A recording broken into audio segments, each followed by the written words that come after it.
उनके परिवारों और ये युवा, इनका काम ये था कि केंद्र और राज्य की जो योजना है, इस योजना को उस गरीब तक पहुंचाना, जो गरीब शहर से दूर है, जिस गरीब परिवार में एजुकेशन नहीं है, उनको केंद्र और राज्य की योजना को उस तक पहुंचाना, उनका उस तक लाभ पहुंचाना, ये उनका काम था।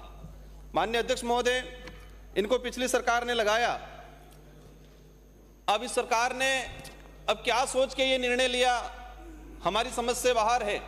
लेकिन मैं आपके सामने इस राजनीतिक विचारधाराओं से परे हटके इन युवाओं की जो भावना है, इन युवाओं का जो दर्द है, और इनको हटाने की वजह से उन गरीब परिवारों पे क्या असर पड़ने वाला है, जिन गरीब घर में जाके ये युवा बता रहा था कि ये आपकी योजना है, आप इसके पात्र हो और आप इसके तहत आवेदन करो, उन परिवारों पर क्या असर पड़ने वाला है, उसको लेके बात रखना चाहूंगा।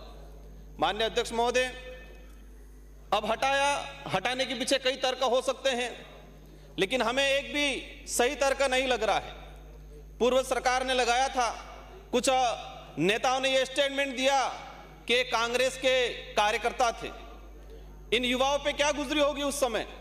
वो राज्य सरकार की योजना नहीं, केंद्र की योजनाओं का भी प्रचार उस गरीब घर तक पहुंचा रहे थे। आज धरना चल रहा है इन युवाओं द्वारा।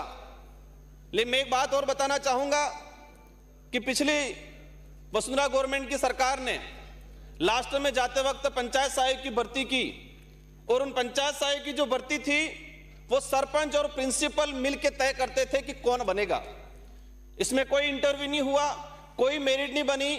लेकिन इसके बाद कांग्रेस की सरकार आई और उस सरकार ने उनको नियमित रखा, और उसी सरकार ने पंचायत सहायक को एक सम्मानजनक पद दिया और सम्मानजनक सैलरी दी।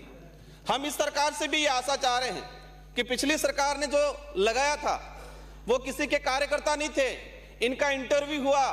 माननीय अध्यक्ष महोदय, मैं सारे सदन को बताना चाहूंगा, मैं उस धरना स्थल पे गया और एक व्यक्ति ने, बच्चे ने बोला कि मैं आरएसएस द्वितीय वर्ष प्रशिक्षित हूं।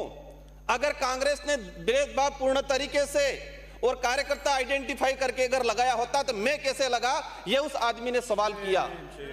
ये अध्यक्ष महोदय, मैं ये चाहूंगा, ये लोकतंत्र है, लोकतंत्र में धरना देना, आवाज उठाना सबका अधिकार है, यह अधिकार हमको संविधान देता है। लेकिन उन बच्चे आज धरना दे रहे हैं, उनके आसपास टॉयलेट है, वो टॉयलेट पे ताला लगा दिया जा रहा है, वहां रात को लाइटें बंद की जा रही है, छोटे छोटे बच्चे लेके महिला वहां बैठी हुई है। उस परिवार पे क्या गुजरती होगी, जिस परिवार ने यह सोचा था मेरा बच्चा कुछ नौकरी लग गया और उसको तत्काल हटा दिया गया।